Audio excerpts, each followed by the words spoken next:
Okay, week 3. Let us get going, shall we? How did you get on? We continued. Question number 1 kind of builds on, or it does build on work that you did previously, and work we did that last week. So hopefully this one went well. The first one, part A, it's fx plus 3. The x, the change, the translation. It's the translation because we're adding, and it's a plus 3, and it's in the bracket. In the bracket means it's going to affect the graph horizontally. So that plus 3, and you need to remember, I mentioned it a couple weeks ago, I think, or last week, and definitely in classes I've mentioned it for GCSE, where when it's horizontal, we do the inverse. Okay, so we got to go with the inverse function is what we're, in inverse operation is what we're looking at. So that plus 3 tells me horizontal, so the x coordinates need to go backwards. I got to take away 3 from the x coordinates. So they said to sketch on separate graphs, so you would do your lovely sketch, not the ugly looking thing I would have, because you'll have a ruler to make this happen. And I got to remember my picture is somewhere up there, isn't it? So right, we'll get this. I'm going to do a quick sketch. The key thing we're looking for is that minus 2 has to become minus 5, so that's going to become a minus 5, 3. That's what we're looking for, and this 3 has to become a 0. So I'm looking at a 0, 5. B would now be 0, negative 5. Sorry, I said 5, 0, negative 5. The shape of the graph is going to be maintained. We're going to go up, and then we're coming in at A there, and this new value of A, that would be a minus 5, 3. So minus 5, 3. That is a translation 3 places to the left, which is what we want from a plus 3. So that's what you wanted as your solution for part A. That's what you wanted. We're looking for the shape of the graph the same, and we're looking for the change in the x coordinates. That's what we're looking for. Let's look at for part B. This time the transform it's a stretch, and because it's a multiplication, we're multiplying by 2, and we got 2 lots of fx to make y. It's outside of the bracket, so that means the change is affecting the y coordinates, and that 2 double y is what this is saying. So that means the minus 5 needs to be doubled to minus 10. The 3 needs to be doubled to 6. Those are the points that we're interested in. No O, 0, 0, nothing's going to change there. And I just remembered, actually, I should have, that 0, 0, I should have changed, I should have labeled that when we want the labeling there. Minus 3, 0 is what it would become. So I should have put in, it's no, and I should not put O because it's no longer the origin. Oh man, I'm messing this one up.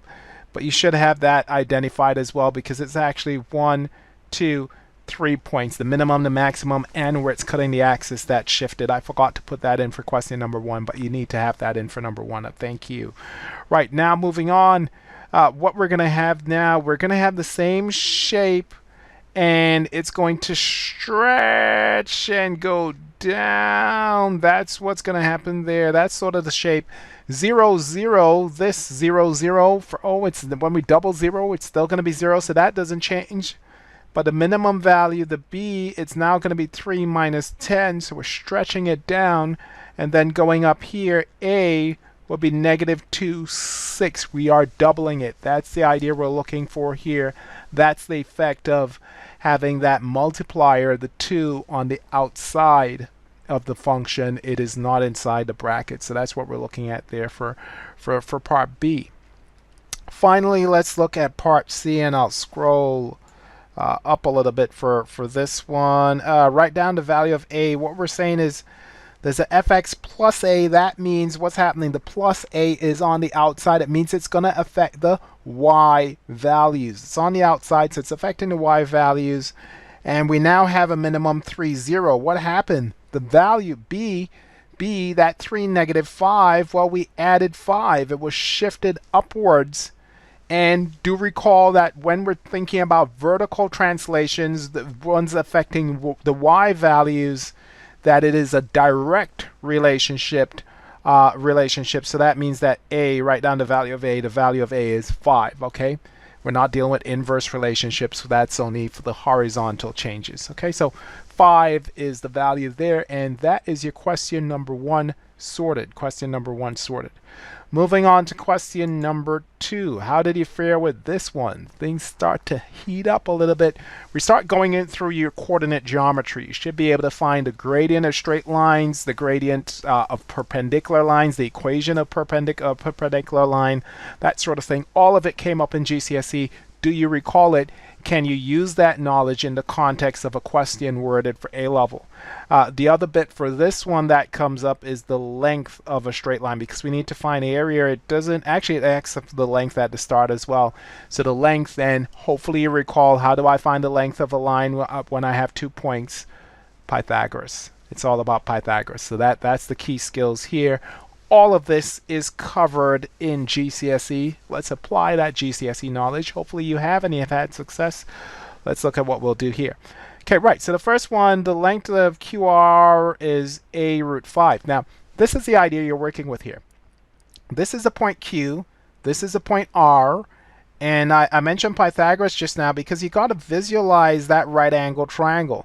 And if it's a right angle triangle, then, and if I call this point, I'll just call it X for simplicity, then if we get the length of XR and we get the length of XQ, what are we going to say? We're going to say, I can write so like QR squared, that's the line we're interested in, QR. Well, QR squared is going to be XR squared plus XQ squared. Hopefully you're okay with that, and I want to put that somewhere else so that, oh man, come on, come on, come on. I want to move you. I just want to move you, not the whole thing. I'm just going to rewrite it. Right, so, right, I'm just doing this live. No fancy editing or anything like that, you know, unless I do something really silly, which hopefully I won't. QR squared is equal to XR squared plus XQ squared. That's the point I was trying to get. So that's just putting it in Pythagoras terms, and let's see now. Well, what situation that puts us in. R is 7, 0, and then Q is 1, 3. So what does it look like if we want to scale this up to using notation for at A level? I'll put QR is going to be equal to the square root, so we'll use the square root symbol. And then the distance XR, well, what's happening here? X is going to be, I'm not going to, I hope this makes sense to you, but I'm going from 7 on the X coordinate down to 1 on the X coordinate. I mean, X is going to be the point 1, 0, isn't it? You don't, as you get comfortable with this, you won't write this down at all, but I'm just trying to make it explicit. If I went right down, if I went from Q to X perpendicular to XR, then X is going to be point 1, 0. Agreed? Happy with that. Brilliant. So XR is going to be the difference in the X coordinates, and that's the concept I want you to take from this. 7 take away 1 squared plus, wow, alarm thingamajigger, take that off. 7 minus 1 squared plus, and then XQ squared is going to be the difference in the Y coordinates, because I'm starting at 3 and going all the way down to 0, so it's going to be a 3 take away 0 squared. That's the way we would write it at this level, okay, for A level. So don't put 7 here and don't put 3 here. You got to look a bit fancy with the make it look a bit more complicated than it actually is. Come on, you can do that. Brilliant. Working this out, that's actually what we have. And I put 7. My goodness, 7 take away 1 is 6. The distance is going to be 6. So it's going to be 6 squared plus 3 squared. And working through that, we're now totally on Pythagoras. That's the square root of 36 plus 9, which is the square root of 45. And now we're done with Pythagoras. We have the length. It's root 45. And now we go to our third topic. Again, GCSE. It's all GCSE work we're doing here in the context of A level. That's what the first 4 chapters in the book. It's pretty much all just the GCSE stuff. This is the key stuff that you will transition and use when you start your A level course. Surds, A root 5. We can factorize this to be we can factorize root 5, root 9 root 5, and that gives us 3 root 5. In other words, for the value of A, we got 3 root 5, so A is equal to 3. Okay, so that the length QR 3 root 5, and that's using Pythagoras. Hopefully that makes sense. Remember, it's video. Use the power to pause. So if you say, oh yeah, I see what to do, you pause it. And I should have said that, but you should hopefully even have it now. Pause.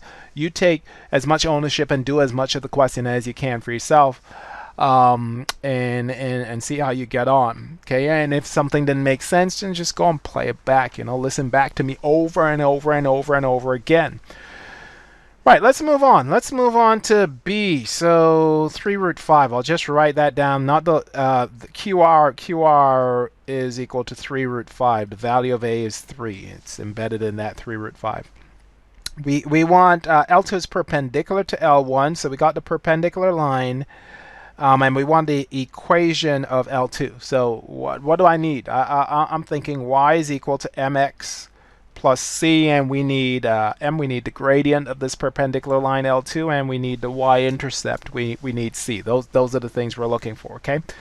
So how do I get the gradient? For it's perpendicular to the line QR. L1 is QR. Okay, let me just make that clear. That's what L1 there, that QR. Okay, so we got that sorted. So my first line, I'll write the gradient of QR, or gradient M1, so referring to QR as L1 now. And it's going to be the change in the y values, so the difference in the y values, 0 take away 3, divided by the difference in the x values, which will be 7 take away 1, 7 take away 1, and that will give me negative 3 on 6. Okay. So that's the gradient of the first line. We can simplify that to be negative 1/2. And that means the gradient of M2, the line we're interested in finding the equation of L2. So I'll call that gradient M2.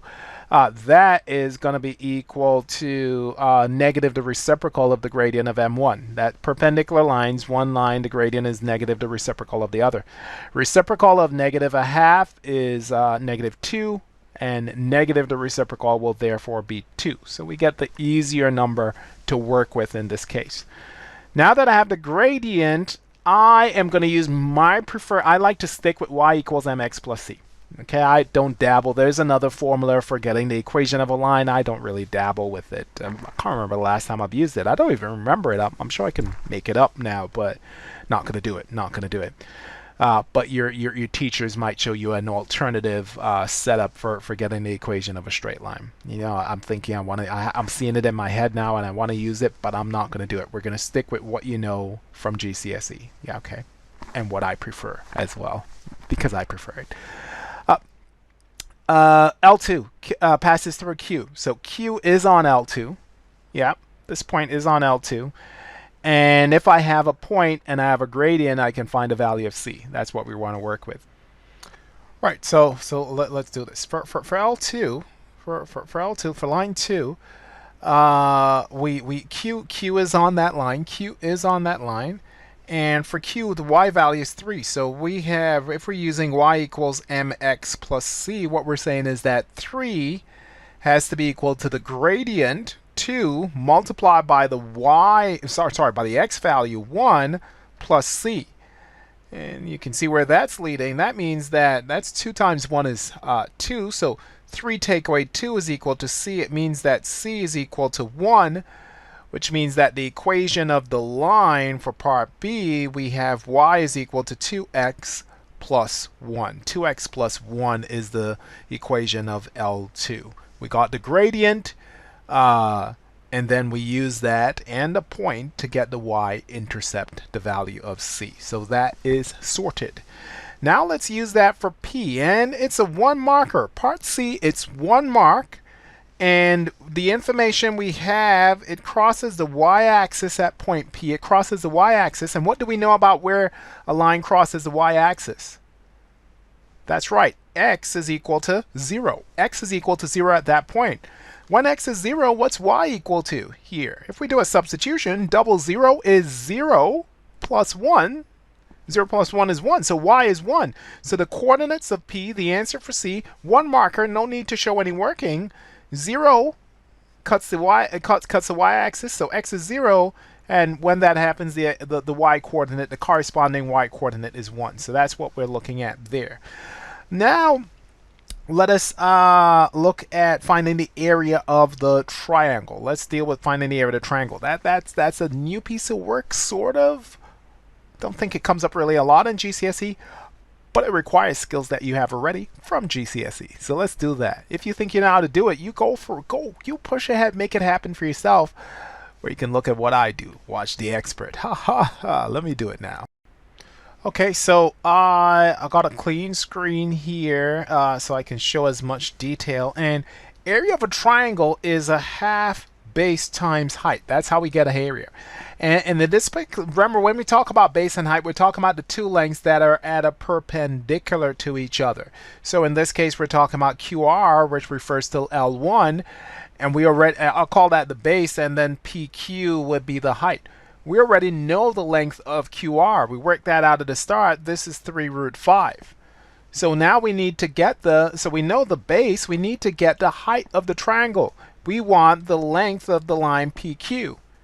That's using Pythagoras yet again. So I'm going to just jump in and do square root. PQ is going to be square root. And remember, Q is the point, Q is 1, 3. We have that written up there, but P is 0, 1, Q is 1, 3. That's the coordinates we're given. So I'm not going to draw the triangle or do the formality. Let's just get right into it. We want the difference in the x values squared, sorry, the y value. It actually doesn't matter. Order doesn't matter in this because what we're working out is the hypotenuse of the hypotenuse. QP will be the what am I saying? PQ is going to be the hypotenuse. That's what you know what? I'm just going to show it so y'all can. We're going from. This is what we're building here. So PQ is the hypotenuse of the right angle triangle we're thinking about. That's the concept you're working with here. Just yeah, I thought that was useful. So I want difference in x values squared plus difference in y values squared. Order does not matter in this at all. Try any order you want and see. You'll still get the same thing. So that was x 3 and 1, and then I got a 1 take away 0 squared. Working through that, yeah, that's going to be a 2 square root of 2 squared plus 1 squared, which is the square root of 4 and 1, 5. Square root 5 is the length of PQ. Okay? Difference in x values squared plus difference in y values squared. We add those up and we square root it. We get the length of a line. That's what we want to do here. Now for the area, it's a half base times height. So we already have the information now. So I can put area is going to be a half. Multiply by the 3 root 5. That was the base. And then multiply by root 5. And what we're going to get there, the root 5 by root 5 is 5. 5 threes are 15. So we're going to get a 15 on 2. That don't look too good. We're going to get 15 on 2. If you want to write it as 7.5, you can. All of these things. After you write down the calc... No, even what I'm showing here, I do a lot of non-calculator stuff that's not essential. Once, can I just make it clear? Once you've written down this formula here, you can plug that in the calculator if you so choose. I mean, the numbers are simple enough to work out without a calculator. But if you want to put it in the calculator or the numbers are more complex, you go for it. But write down what goes into the calculator. That's really important, okay? Same thing here. I could have just written that down. That's the calculation I'm going to do for the area. Then let the calculator do it. Output the answer however the calculator shows. It's all good. We weren't told if it's centimeters or anything like that, so we're not using any units. We just want the numerical value of the area, which is the 7.5, and we are good to go. Good to go.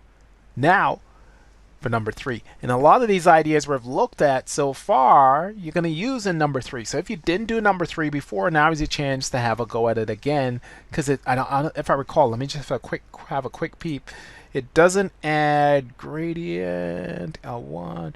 Yeah, this is not adding anything new. Part D is beautiful. It's an algebraic exercise using using the ideas we have so far, in particular Pythagoras. That's using doing the Pythagoras for the distance of a line, but in the world of algebra. That's what that is there. So that's my hint there. If you haven't done it as yet, have a go.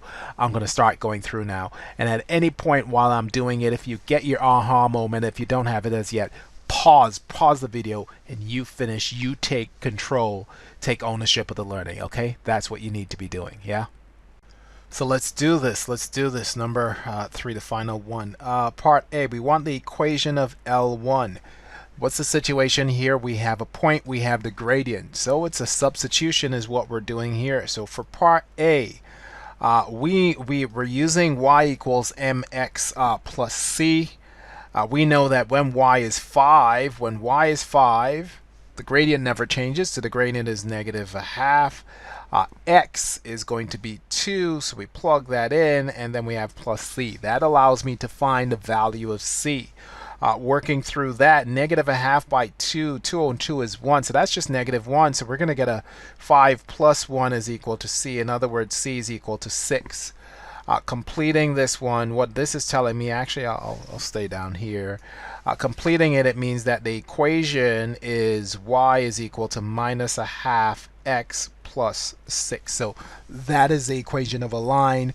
Building, we looked at that idea. I used that technique in question number 2. So you can start seeing how things start to become repetitive and get embedded.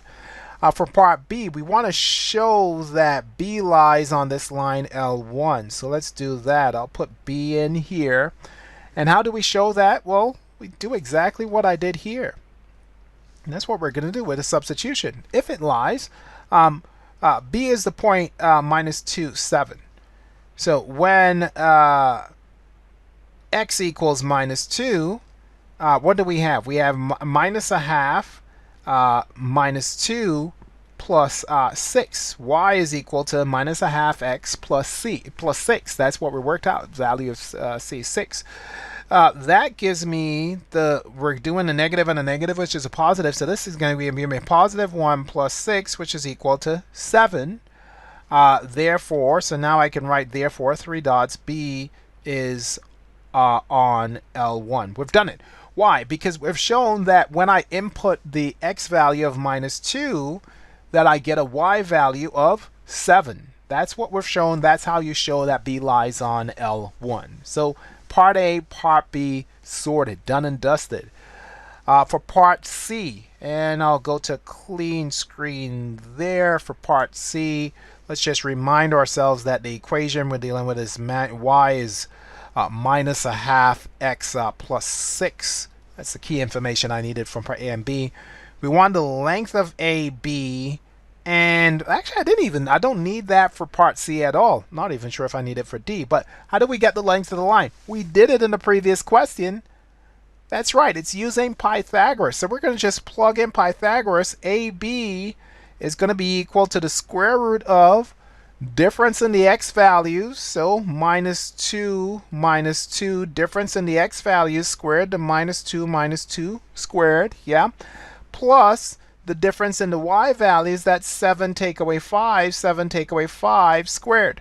And when we work that out, what are we getting? Minus 2 is minus 4. Minus 4 squared is 16. Yeah, you can plug it in the calculator, but use the brain. You got it. Use it. Yeah, so what do I have? I have 16 plus 2. 7 take away, plus 4, sorry. 7 take away 5 is 2. 2 squared is 4. So we got a root 20. Root 20, we want to write it as a surd. The calculator will do this for you in one go. That's why in the new version of the A-levels, this you won't get 3 marks for this, yeah, because the calculator is going to do a lot of the heavy lifting. You would have just put this expression in, that calculation in, and it will just give you the answer in exact form.